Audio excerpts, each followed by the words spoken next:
Right, so I'm going to make plum liqueur, which is something I don't think we've ever done before, at least not all open here. So goodness knows what it's going to taste like. Plums. Yeah. So I'm going to start with plum extract. So I think it was January last year we took in a bunch of plums. And what we do is we let it sit in high alcohol. And this will this draws out the flavours, like the very essence and the very soul of fruit that we pick. So we've gone with some giant red plums. I have no idea what variety they are. Normally someone would pay attention to that. But yeah. So when we extract it, we do get the very essence and the flavour out of it, but we lose a lot of the acidity and the sugars and a little bit of the complexity. So part of the challenge in making the liqueur is getting it all back in there. So I'm going to try and put that back together. So to start with, I'm going to start with liquid sugar, which is basically white sugar, but liquid, which is kind of self-explanatory. So I'm going to start with probably 25% that. It may seem high, but you generally don't chug a whole bottle of liqueur, so it probably saves there. And it's a little bit awkward because I don't have any fancy lab equipment here. But this is basically a graduated measuring cylinder which will tell me when I've gone too far.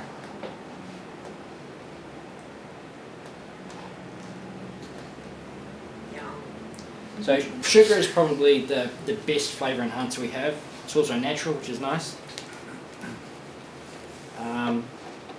So that's probably the main part of bringing it back out. Next I'm going to add concentrated New Zealand apple juice. It's basically apple juice where the most of the water's been evaporated out. So you're left with a lot of fruit acids and sugars, which are very nice. And this will add back some of the complexity and the tang that you need in the base of the liqueur. And I'm going to add around 5% of that. If I can see the thing properly.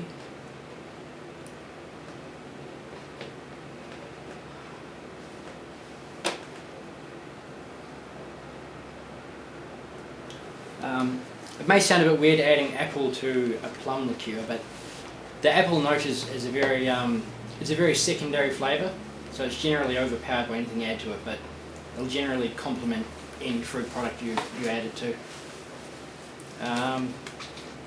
Next I'm going to add something that I forgot. Alright, the plum, that's a good idea.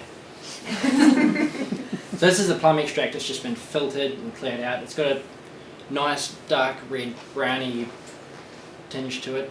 I'm not too sure, I'm actually colourblind. But this will make up around 35% of the product. Like, some people wonder why we don't just juice the plums and add alcohol to that. It's because you don't concentrate it down enough. So like, even though we're only adding something like 35% of this stuff, you get generally, it's going to be much stronger than plum juice would be, because of the way the alcohol draws every last bit of it out of the fruit. I'm trying to remember my maths here. I think around 65%.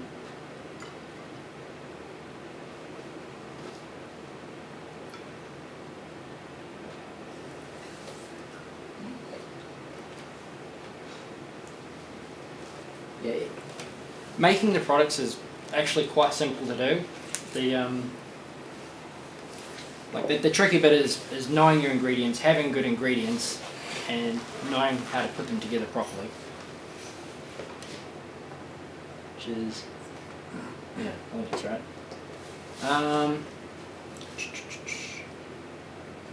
Next would be alcohol, that's right.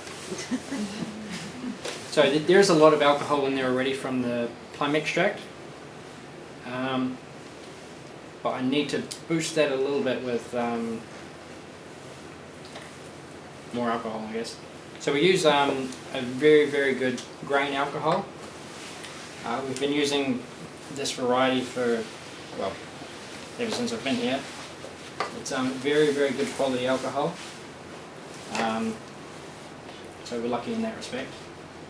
And I can't remember how much I'm going to add. I think I need around 5%. The end liqueur will be around 18%. There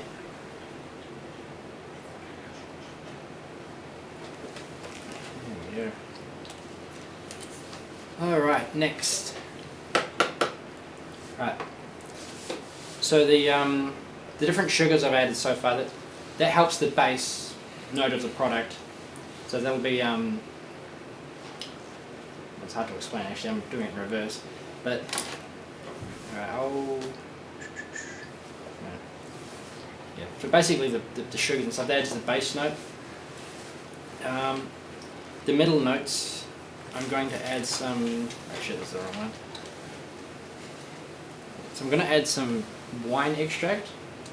This is basically the deep flavours you get from wine, like the rich tannins and the sugars, especially the ones that have caramelised and complexed with age, and will add a lot of tastiness. So I'm going to use a automatic pipette, which is a lazy tool that's amazing, and I'm going to add 0.5 ml of this amazing wine extract. A lot of our ingredients we source from all over the world, and we have a very, very extensive library of flavours. So we're lucky in that respect, as we can create pretty much anything, and we can do it really, really well.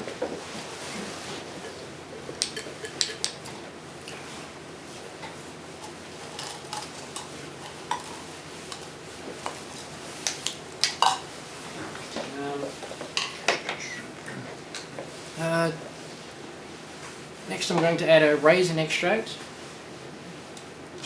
I generally just visualise all these ingredients in my mind, and this is another middle note, and raisins are closely related to plums. I'm sure they're a type of plum anyway, so it should complement it. You mean you haven't tried this particular mix before? No.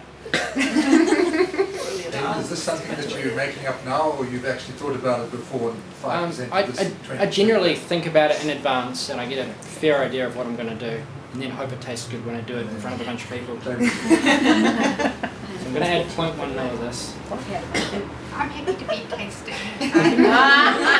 Go Robin. Probably worth noting that while we're adding a lot of different extracts, the main purpose is to highlight the quality and the flavour of the original plum extract that we're using, not to overpower it or change it. So you're an alcoholic chef. Yeah. Chef. It's just like a chef. Yeah. But yeah. Yeah, except cooking it's the easiest part. I think what's amazing is that a lot of people look at our products here and they think, oh, that's very simple. You know, but this is actually a very simple one that he's doing here. Some have something like 27, 30 ingredients. This is one of the Yeah. basic ones. So next I'm adding pear aroma distillate. Now pear flavour or aroma is a really wonderful product in that the base chemicals that make it up are found in a lot of fruit. So it's good for enhancing the flavour of pretty much any fruit you can find. In fact, one of the things it's best at is improving banana flavour, if you can believe that. So I'm going to add 0.2 ml of this.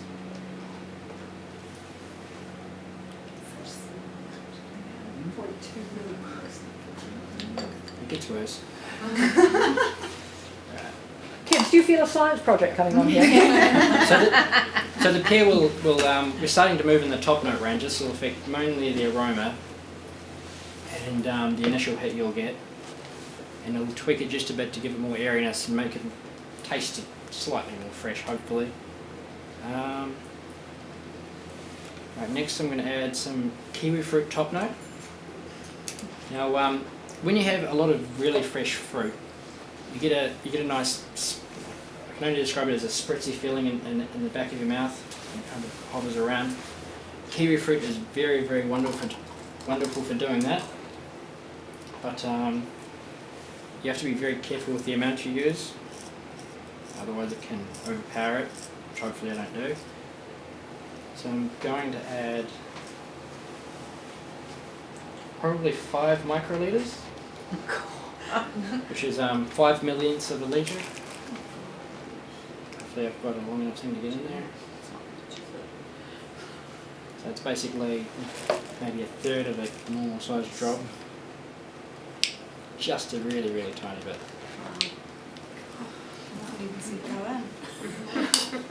Just a tiny drop. One of the strongest extracts we have is Manuka oil, and we use it at about 2 parts per million, and it still makes a very noticeable change to the product, which is crazy.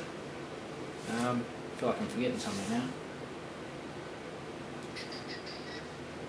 Water? Don't be crazy. Right, so now I'm going to add some water. Next I'm going to add cellulose gum. Now this will mainly affect the body and the mouthfeel and the viscosity. So when you have a nice liqueur, you want it to like hang around just a little bit more so you get the full taste of it, and it'll go down a bit smoother. It also helps like just tone down the alcoholic bite you sometimes get. So I'm going to add, I've pre-diluted this, or pre-mixed it. It comes in powder form and you need a bloody homogenizer to get it to stay in there properly. But, yeah. It may not actually come out.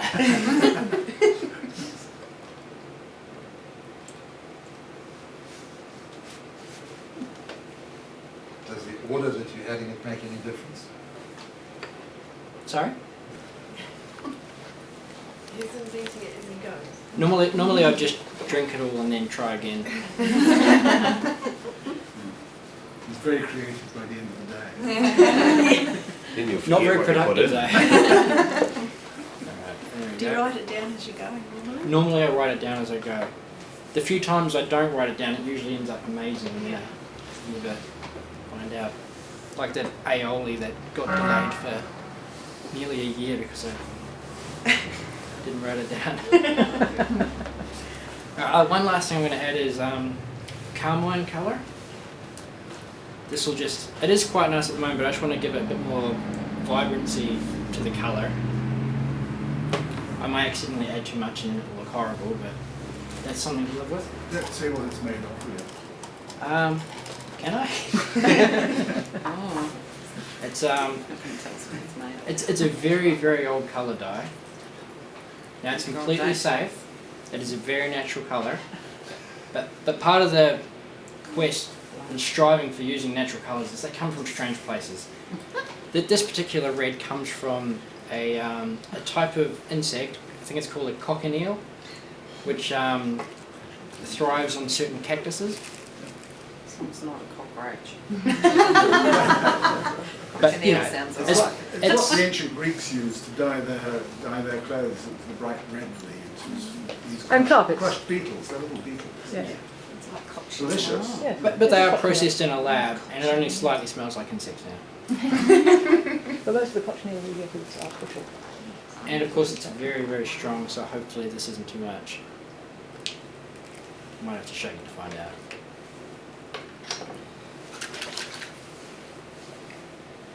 Is there any more? Can't tell. No, I think that's probably good. Hayden is actually colourblind, so he has a bit of difficulty with this. I'm only red-green colourblind though. Yeah, but since most of your products are either red or... Hopefully they are. Alright, right, now for Chris's favourite ingredient, water. Some of you may have heard it before, it's one of the main ingredients in beer. Why does it make you feel crook in the morning? Yeah, water's supposed to be good for you. Is it really water? Yes. Oh. So I mainly just add water to top it up to a balanced amount, and then I add too much on accident. But hopefully it tastes good and you guys can try it. Is that it? That's it. Well done. That's not fair. You didn't even ask for a standing ovation. All right. So I think that what we'll do is we'll put it up there. So anyone who'd like to try it, pour themselves a little bit. So thank you very, very much indeed. Hayden. Has anyone got any quick questions? Because I say I want to kick you all out at 6:30. No, I don't. I'm going to try it before I let you guys in. You deserve it.